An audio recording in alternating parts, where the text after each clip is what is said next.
Welcome to Authors at Google.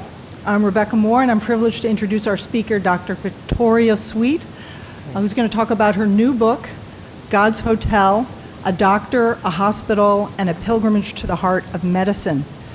The book launched just 1 month ago, and I think as Googlers, we can relate to working long and hard on something, maybe for more than a year. You're passionate about it, you launch it, and then you wait with some trepidation to see what's going to happen. Well, the great news is that God's Hotel is taking off like a rocket ship, and we're very privileged to have Dr. Sweet with us here to talk about it. In its first week, it made it onto the San Francisco Chronicle bestsellers list. 2 days ago, it was just reviewed by the New York Times Science Times, who called it transcendent and a tour de force. So congratulations on that.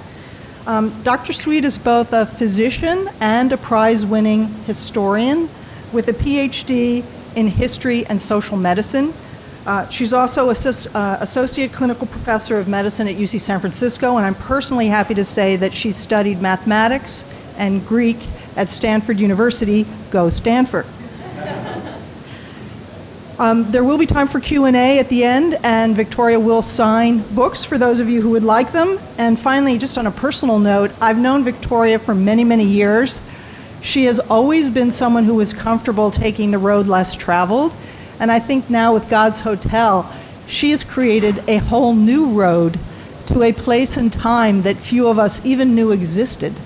And now she's here to tell us about it. Please welcome Dr. Victoria Sweet.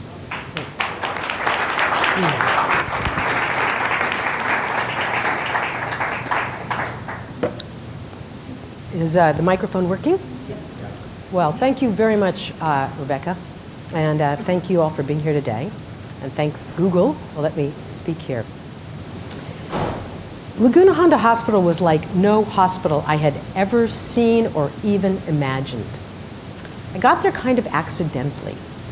I had decided to go back to school to get my PhD in medical history after I'd been practicing medicine for many years. And Laguna Honda was the only place that would let me practice medicine part-time. So I went over for my interview. When I saw it for the first time, I was nonplussed. It was high on a hill overlooking the ocean, and it looked like a medieval Romanesque monastery. It had peach-colored walls, a red-tiled roof, a bell tower, and turrets. After my interview, the medical director took me out to show me around. She showed me the long open wards that go all the way back to when monks took care of the sick poor in the monasteries for free.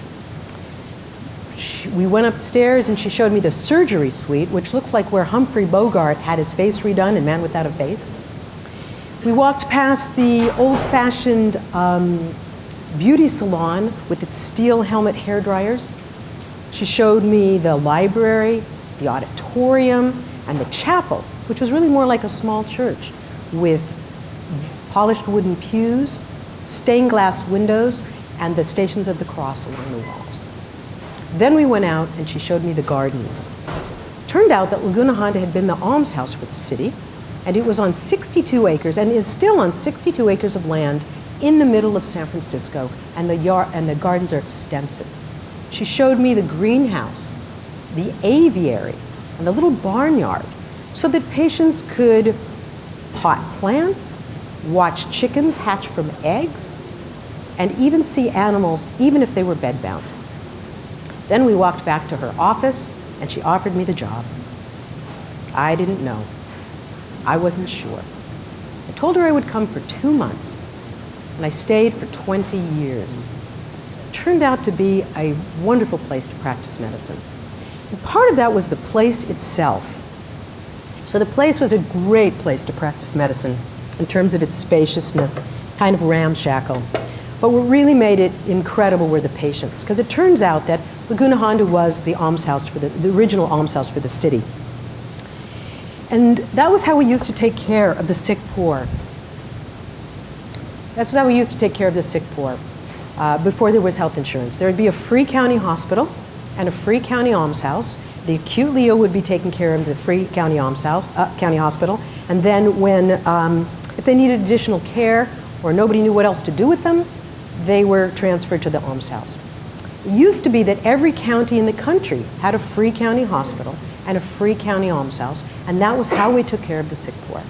But starting in the 50s, the almshouses across the United States were closed, and many of the county hospitals, except for San Francisco, which still has its county hospital and still has its almshouse, albeit now called a hospital. So the patients, as you can imagine, are the bottom 0.1% of the population. And what I found is that they were 2 standard deviations from the mean, any mean. So they were the tallest and the shortest, the fattest and the thinnest, the nicest and the meanest of any patients I ever had. And they had every disease too. So they taught me a tremendous amount about medicine and healthcare, cure and caring, efficiency and inefficiency. The 2 months went by, and then a year or two, and I really didn't notice that the years had gone by or that I was learning a lot from the patients until I got to my patient, Mrs. Todd.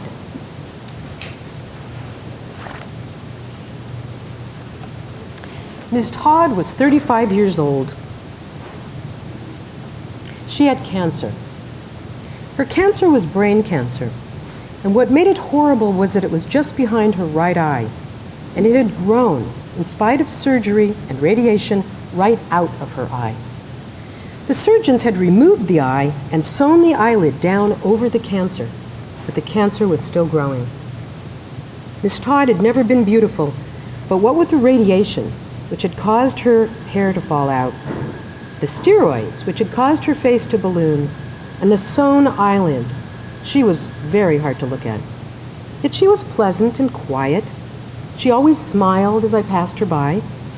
Eventually, we were on speaking terms, with a quick hello and how are you from me to her and from her to me.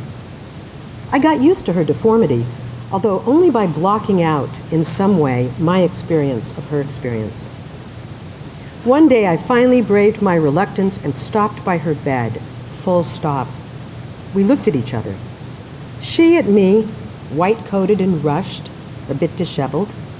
I looked only at her left eye. "Is there anything I can do for you?" I asked her after we talked a bit. "Yes," she replied, "there is. I really don't like the food they're giving me. It's all cut up and bland. Do you think it could be changed? And another thing, could you arrange for me to visit the eye doctor? I need a new pair of glasses." I was and am to this day floored by her response. I was and am awestruck by such equanimity. She wanted not euthanasia or a miraculous cure, stronger pain medication or a second opinion, but different food, a pair of glasses. She said nothing about her terrible misfortune. She was calm, matter of fact. Somehow she'd accepted her fate, and it was the small things, the little daily things, that were important to her. We did change her diet, and we did get her new glasses. Not long after, she moved to another ward, and there she died peacefully 18 months later. Ms. Todd capped my experience of those first years at Laguna Honda. She summarized it and hinted at what I would be learning later. Even when there is nothing to do for a patient, no cancer to discover, no paradoxical pulse to take, there is still something to do. It doesn't have to be life-saving, grandiose, and heroic. It can be as simple as a pair of glasses or a different diet. In fact, it usually is.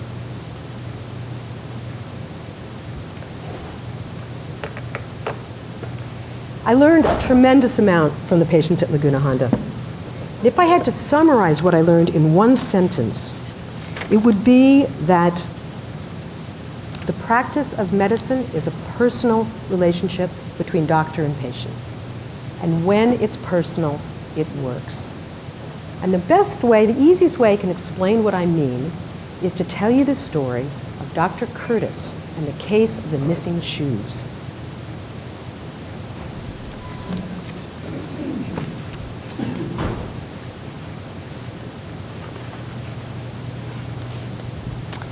I learned a lot from Dr. Curtis, but it was with the case of the missing shoes that he taught me the most about care and caring, time and inefficiency.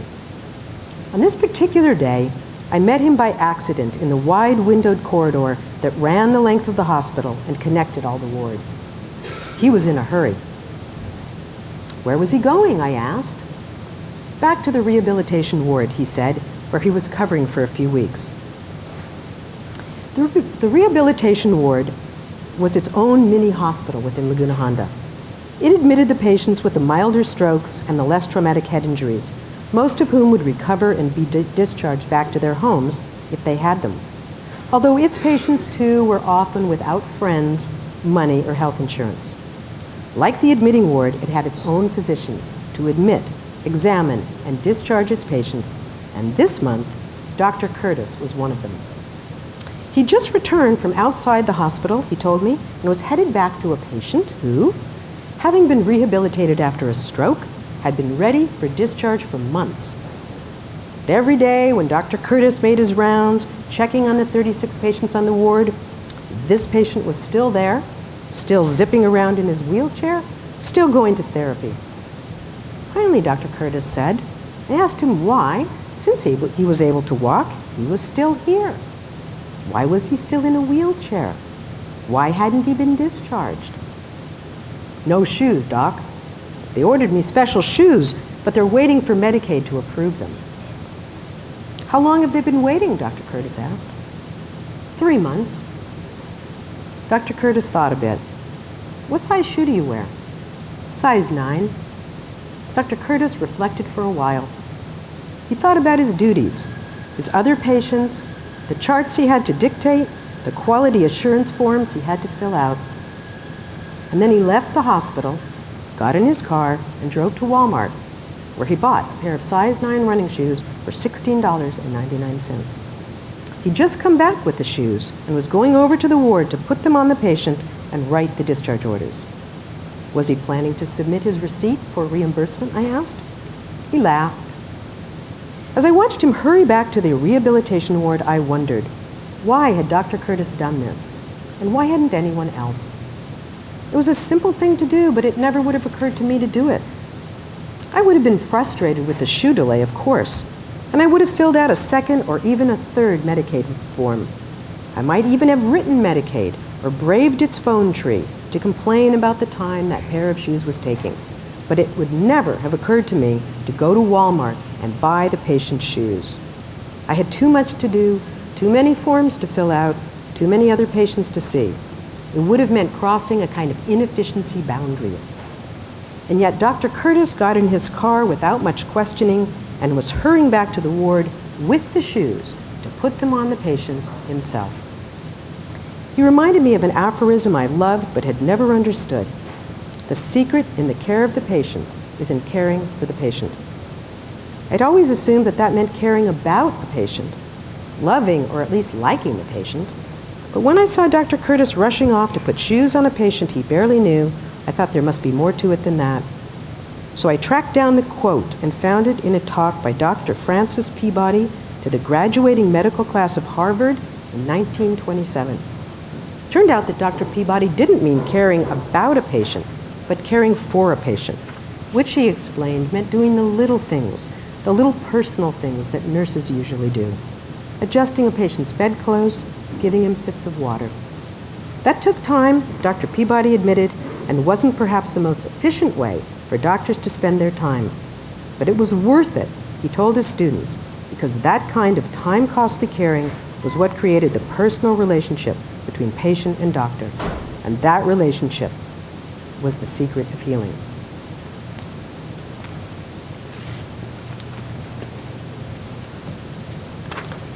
In the meantime,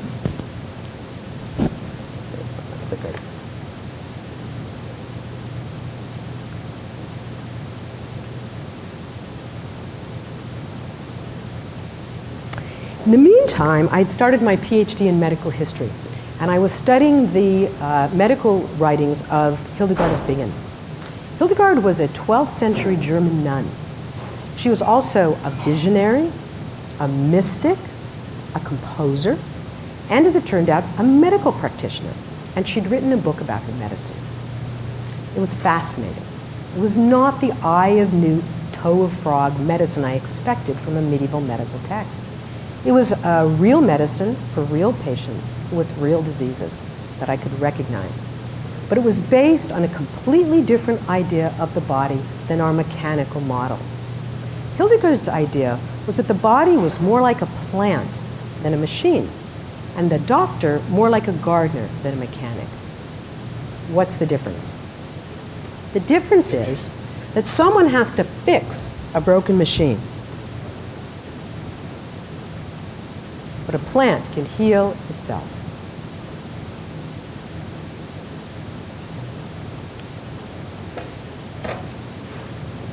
Hildegard called the power of a plant to heal itself its viriditas, its greening power, from the Latin viridis, meaning green. And she thought that human beings also had viriditas, a natural power of healing, and that the doctor, therefore, should be more like a gardener, cultivating that viriditas, removing obstructions to it, nourishing it, than like a mechanic. I didn't really understand what Hildegard meant by viriditas until my patient, Terry Becker. Terry Becker was one of my bad girls. Actually, the New York Times called her the worst girl, and I thought that was actually a good way to put it. She was homeless and lived on the street with her boyfriend, Mike. And she smoked and drank and used drugs. One day she woke up paralyzed from the neck down. She went to the county hospital, and they discovered that she had a rare viral disease called transverse myelitis that has no treatment, but does tend to get better over time. So they sent her over to Laguna Honda. She was on rehabilitation, and she did pretty well. She started to get better for about the first 2 weeks. But then the first of the month rolled around when the homeless in San Francisco get paid. They get welfare cash, and Mike, her cute boyfriend, showed up, and out they went. She disappeared for about a year. Later, I found out that during that year, she'd been seen in the emergency room, the county, 28 times, and had 3 long admissions to the county, each time, just as she was getting better, going out on the streets. During that time, she developed a bed sore. Mike also robbed her and beat her up. She went back and forth to the county getting very expensive operations to cover the bed sore with a skin graft every time she went out. Finally, the bed sore was too big to graft. The county didn't know what to do, and they sent her over to Laguna Honda for treatment.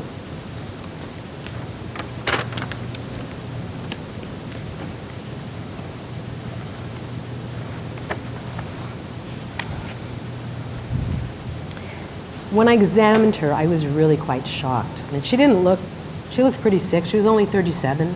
She looked like she was in her 50s at least. But it was the bed sore that really shocked me. It was the worst I'd ever seen. It was huge, enormous, and deep. It went from the middle of her back all the way down to her tailbone, and it spanned both of her sit bones. The skin was completely gone, of course, but so were the fat and the muscles that covered the spine. In their place was an unidentifiable mass of decayed and decaying and infected tissue from the failed skin grafts.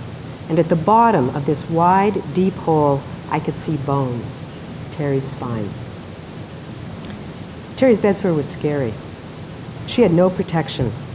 Everything delicate and crucial in her body, bones, kidneys, spinal cord, was exposed and vulnerable to an environment full of germs. Giving antibiotics to try to prevent infection wouldn't work because the bacteria would get resistant to them. And the bed sore really was too big to graft, even if the surgeons agreed. It would have to heal on its own, and that would take years. In the meantime, what chance did Terry have of not getting an overwhelming infection that would kill her? I walked back to our little doctor's office and sat down at my rickety desk. I stared for quite a while at the wooden shelf on which was Mrs. McCoy's robust plant, now grown all over the wall. The bed sore was a catastrophe, and possibly the end of Ms. Terry Becker.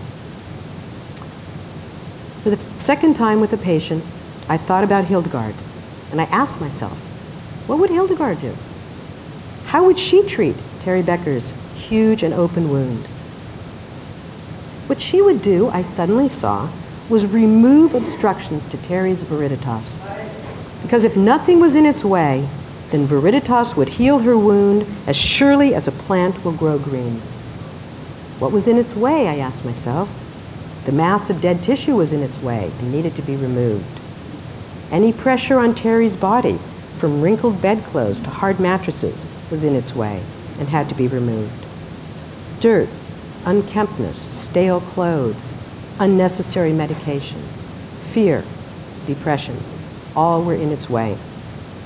My first job, therefore, as gardener doctor was not to make a brilliant diagnosis or give any magical medication, but remove obstructions to Terry's own viriditas. It was quite amazing how fast Hildegard's prescription worked. Within a few weeks, I began to see signs of healing deep within Terry's wound. There was no infection, and deep down, at the base of the wound, was it my imagination? There was a smooth and pink glistening, which was starting to cover and protect her spine. But then the first of the month rolled around, and Mike showed up. He was still pretty cute, still wearing his tight Levi's, still walking with a flirtatious though constrained strut. The nurses made him wait in the smoking room, and Terry wheeled herself on her gurney, face down, back covered, the whole length of the ward. Then she rolled into the smoking room. They were in there a long time. Then the door opened, and Mike came out and left. Terry had thrown him out. She told him never to come back. Then she stopped smoking. So her appetite improved and she gained weight. Without nicotine constricting her blood vessels, the tiny new arteries and veins at the base of her bedsore could absorb the vitamins and protein she was eating, and the hole in her backside began to fill in. Since I did not check the bedsore daily but only once a week, its progress seemed as magical to me as one of those time-lapse movies they showed us in school, where a plant grows from a seed in a matter of minutes. Terry's wound began to look like a huge scab.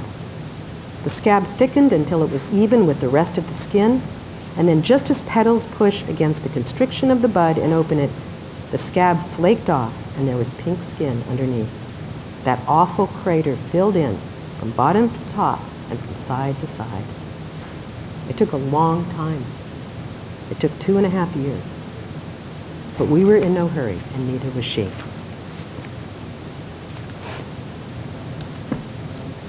Terry changed the way I practiced medicine. After that, I not only looked at patients with the eye of the modern doctor, focusing in on what was wrong with the patient and how I could fix it, but I also stepped back and looked at the patient in the context of his environment and asked myself, is there something I can do to encourage this patient's viriditas? Is there something I can do to remove what's in the way? What I found was that this kind of slow medicine worked very well for patients with slow diseases, diseases that were long in developing, chronic diseases, or for which medicine had no really good treatment.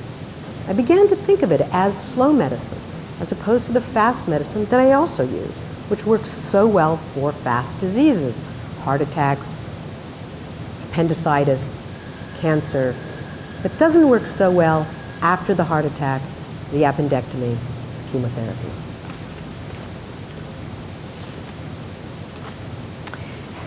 Then, about halfway through my time at Laguna Honda, things started to change. There was a big push to turn the old-fashioned hospital into a modern healthcare facility.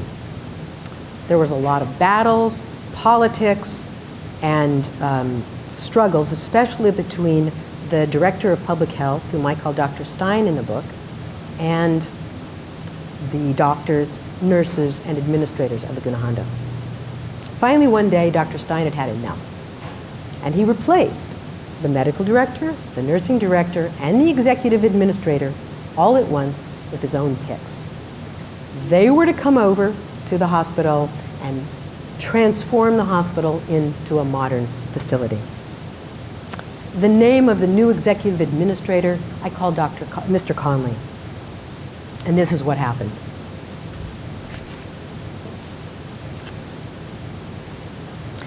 Mr. Conley was a bluff, hearty fellow with an energetic, gravelly voice, red hair, and red beard. He reminded me of the youngish Henry VIII around the time he fell in love with Anne Boleyn. And he was, as they said in the Middle Ages, Dr. Stein's man. His orders were to change Laguna Honda from an old-fashioned almshouse to a modern healthcare and rehabilitation facility, and he had been warned by Dr. Stein about the obstructions he would face. The balky doctors, the obstreperous nun, the ex-director of nursing. Mr. Conley was prepared. But Mr. Conley, with the best will in the world, eventually made a fatal mistake. He stepped out of the administration wing and met the patients of Laguna Honda. I don't know how it happened, but I supposed it had to do with the crashing of our computers. Every computer in the hospital and everything about them. Email, printing, all the laboratory data, all the forms. The computers went down and stayed down for months. It was fortunate that the hospital was as big and sloppy as it was, because not everything was on those computers. Most of us still had our books. The telephones were still plugged into the walls. We still had our wooden mailboxes, overhead paging, and clocks. There was no email, however. And so instead of sitting in his re-redecorated administration wing and shooting out electronic missives, Mr. Conley had to scribble his messages on pieces of paper, and when they were important, deliver them himself. Huffing and puffing the whole long length of the hospital, himself praying that the elevator would start and not stop midway, himself praying, passing the tattooed smokers in Harmony Park. Like the rest of us, Mr. Conley fell under Laguna Honda's spell. He began to say hello to the patients he passed. He began to know some of them. He began to visit them in their rooms and on the open wards. And he softened. He got a bit confused. Perhaps there were patients at Laguna Honda and not simply residents. Perhaps Laguna Honda was a hospital and not a healthcare and rehabilitation facility. And so even after the computers were fixed, which took 4 months, and I was surprised at how much less work I had while they were down, even including telephoning the lab for my results, Mr. Conley continued to step out of the administration wing and visit the patients.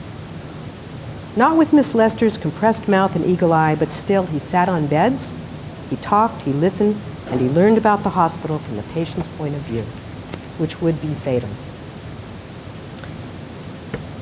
Mr. Conley changed after that. Not so much his decisions, which came down from above,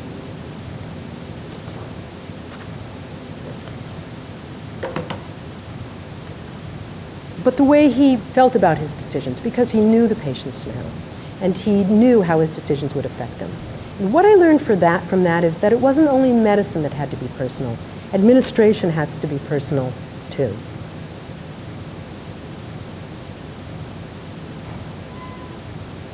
Over the past 20 years, I've watched medicine, the pendulum of healthcare swing from the personal to the efficient. And I have been amazed by how inefficient that efficient healthcare has turned out to be. Healthcare costs keep rising astronomically every year.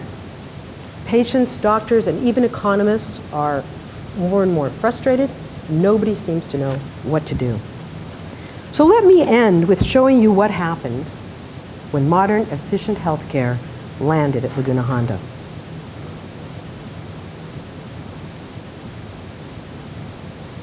What I did is I put together a graph over the 20 years I was at Laguna Honda. As cost-cutting measures, the patients were gradually whittled down by about 40%, from 1,178 to 780. The doctors were also whittled down from about 32 to 9, so about by 80%. And the clinical staff was whittled down by about 30%. But the budget kept rising. What's more, the total staff stayed the same.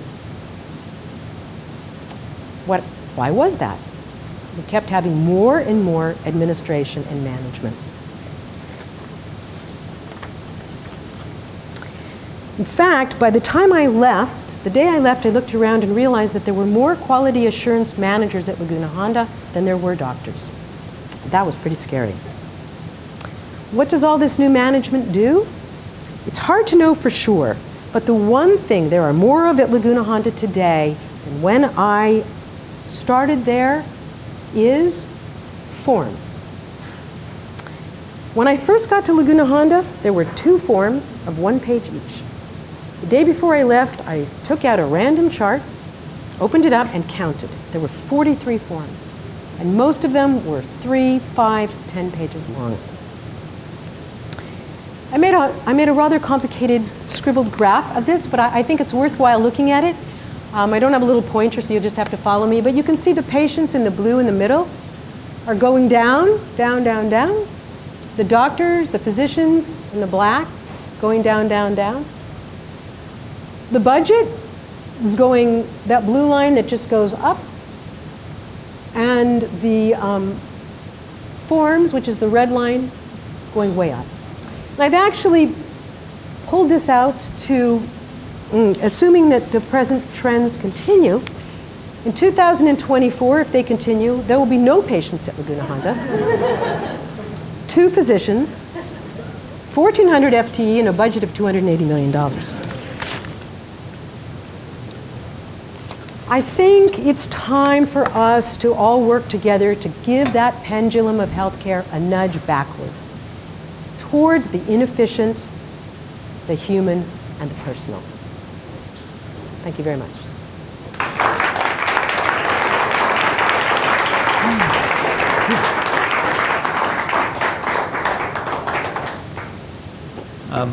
I had a question about the bad girl patient. Yes. What exactly was it that sort of helped her to turn around her life and break free of her abusive, exploitative boyfriend? Yeah.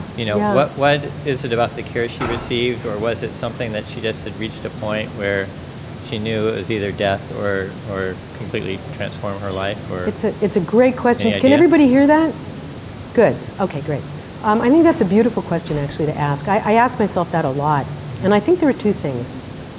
That last time, Terry was way at the end of the ward, and she had a very special nursing assistant named Connie. That I'd noticed that Connie's patients always got better. There was just something about Connie. And she was also kind of trapped because she was on that gurney lying down, face down for weeks. And I just think she had some kind of change of heart. It was really very mysterious, change of heart, but that was her true healing. In fact, the name of this chapter I call The Miraculous Healing of Terry Becker. And that, what you put your finger on, is exactly the miracle that she made that decision. And I don't really know why, but I do know that that decision stayed made. And that once she was healed, not only was she healed of her bed sore, but by the time the bed sore was healed, everything else about her was healed. We'd found her family, which hadn't seen her in 10 or 12 years. The family wanted to have her back home with them. We had a patient gift fund at Laguna Honda, so we could get the money together to send her back home. She'd fattened up. She'd had a whole personality change, from irritable, frustrated, and kind of mean, to kind and grateful. She was like a completely different person, and I know that she went back to her home and stayed. Never went back on the streets. Going off from this last slide, Yes. What do we do to make that happen?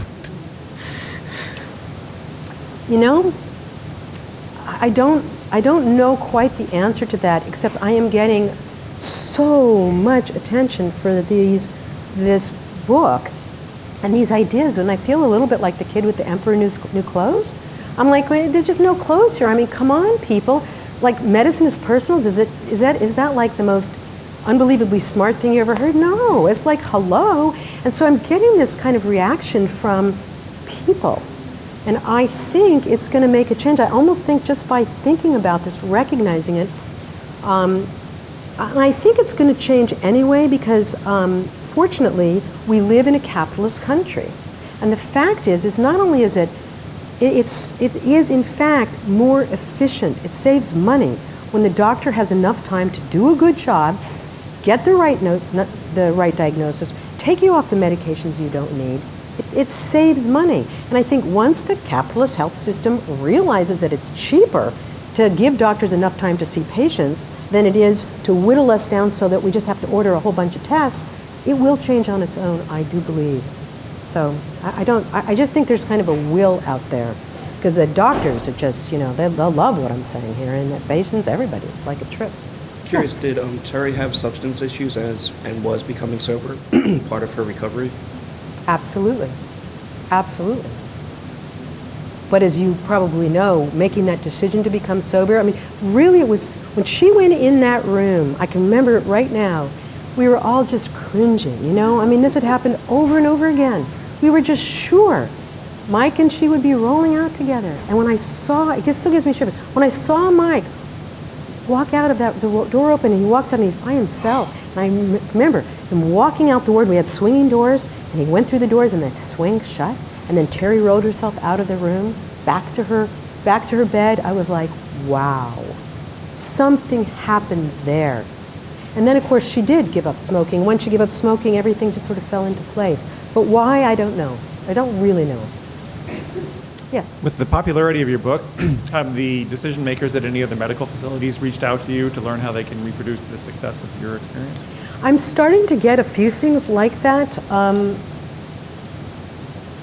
but it's really just starting. I'm getting invitations to talk at different places. I've had a few, but I'm actually wanting to get kind of up, like Washington, kind of like level, because the health, huh? Well, I don't know. What about the Surgeon Emperor or something? Like really powerful, Yes, Sandra. So when I look at the medical profession here, and actually I should just add a footnote. My mother is actually currently in hospital, and she's been in for a couple of weeks and probably be in another week. But I feel very comfortable about that. Is she here or in Italy? She's not in America. Uh-huh. She's in Italy. Uh-huh. So I think she's going to be fine. Well, I mean that seriously, because at any rate, I mean, a lot of that's the talk you're giving here. But one of the issues in America that I see that's very different is everybody seems to want a quick pill fix-it thing, and if they don't get a quick fix-it, they go to the legal system.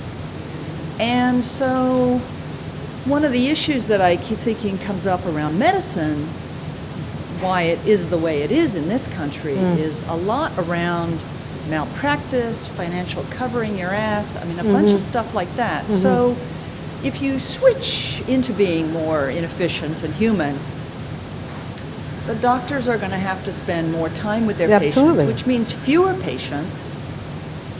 The whole equation in this country is sort of in one direction, and all of this, of course, there's that other piece that all too many doctors seem to be kind of focused on the money and not so much on the caring. Certainly that's the stereotype that I see around. All these pieces play into an equation, as you're describing, that's around money and efficiency and this and that informs, around covering your ass and covering your pocketbook. So, yeah, I'd like to know more about, Well, there are alternatives. To me, what we need in this country is just like an experiment.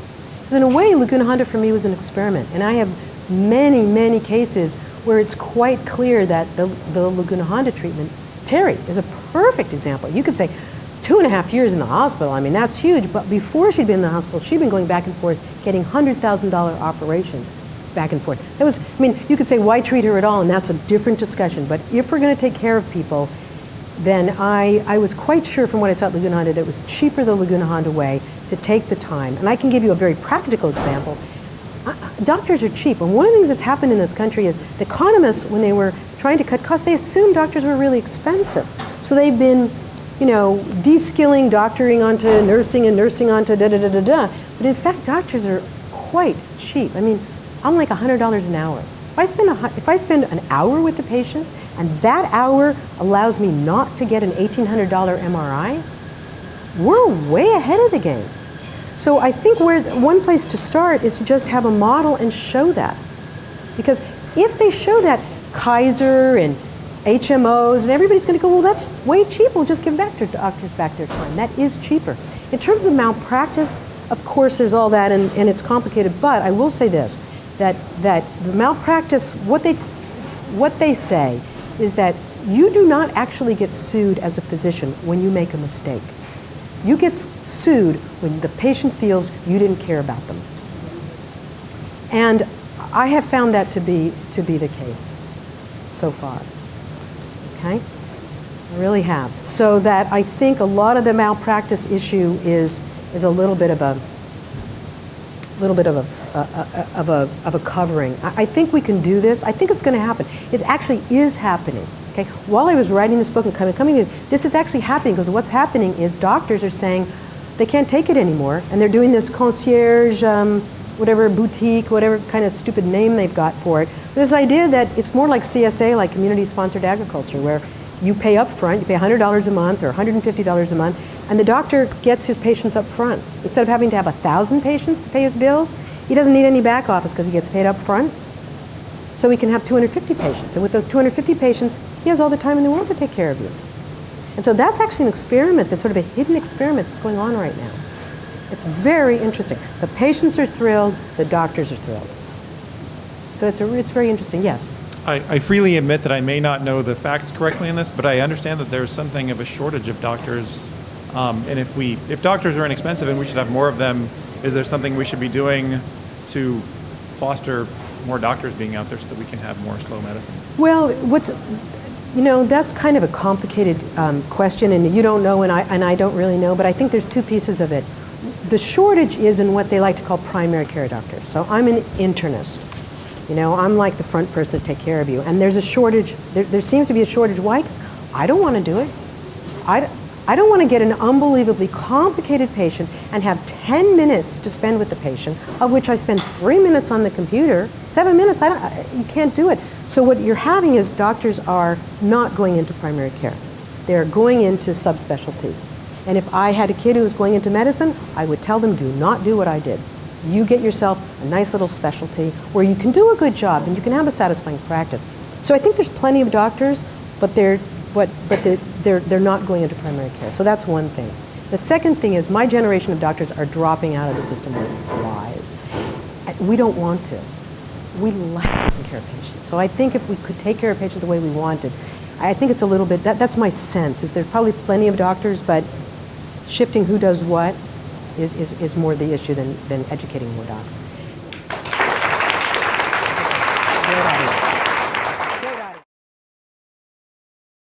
Welcome to Authors at Google. I'm Rebecca Moore, and I'm privileged to introduce our speaker, Dr. Victoria Sweet, who's going to talk about her new book, God's Hotel, A Doctor, a Hospital, and a Pilgrimage to the Heart of Medicine. The book launched just 1 month ago, and I think as Googlers, we can relate to working long and hard on something, maybe for more than a year. You're passionate about it, you launch it, and then you wait with some trepidation to see what's going to happen. Well, the great news is that God's Hotel is taking off like a rocket ship, and we're very privileged to have Dr. Sweet with us here to talk about it. In its first week, it made it onto the San Francisco Chronicle bestsellers list. 2 days ago, it was just reviewed by the New York Times Science Times, who called it transcendent and a tour de force. So congratulations on that. Dr. Sweet is both a physician and a prize-winning historian with a PhD in history and social medicine. She's also associate clinical professor of medicine at UC San Francisco, and I'm personally happy to say that she's studied mathematics and Greek at Stanford University. Go Stanford. There will be time for Q&A at the end, and Victoria will sign books for those of you who would like them. And finally, just on a personal note, I've known Victoria for many, many years. She has always been someone who was comfortable taking the road less traveled. And I think now with God's Hotel, she has created a whole new road to a place and time that few of us even knew existed. And now she's here to tell us about it. Please welcome Dr. Victoria Sweet.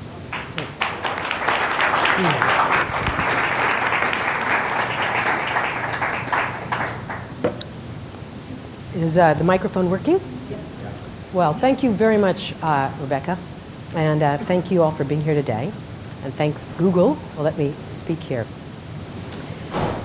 Laguna Honda Hospital was like no hospital I had ever seen or even imagined. I got there kind of accidentally. I had decided to go back to school to get my PhD in medical history after I'd been practicing medicine for many years. And Laguna Honda was the only place that would let me practice medicine part-time. So I went over for my interview. When I saw it for the first time, I was nonplussed. It was high on a hill overlooking the ocean, and it looked like a medieval Romanesque monastery. It had peach-colored walls, a red-tiled roof, a bell tower, and turrets. After my interview, the medical director took me out to show me around. She showed me the long open wards that go all the way back to when monks took care of the sick poor in the monasteries for free. We went upstairs and she showed me the surgery suite, which looks like where Humphrey Bogart had his face redone in Man Without a Face. We walked past the old-fashioned beauty salon with its steel helmet hair dryers. She showed me the library, the auditorium, and the chapel, which was really more like a small church with polished wooden pews, stained glass windows, and the Stations of the Cross along the walls.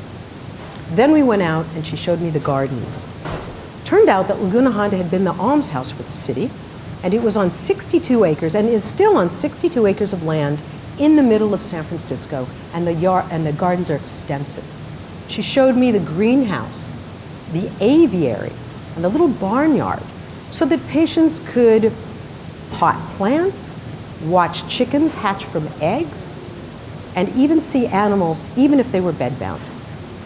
Then we walked back to her office and she offered me the job. I didn't know. I wasn't sure. I told her I would come for 2 months, and I stayed for 20 years. It turned out to be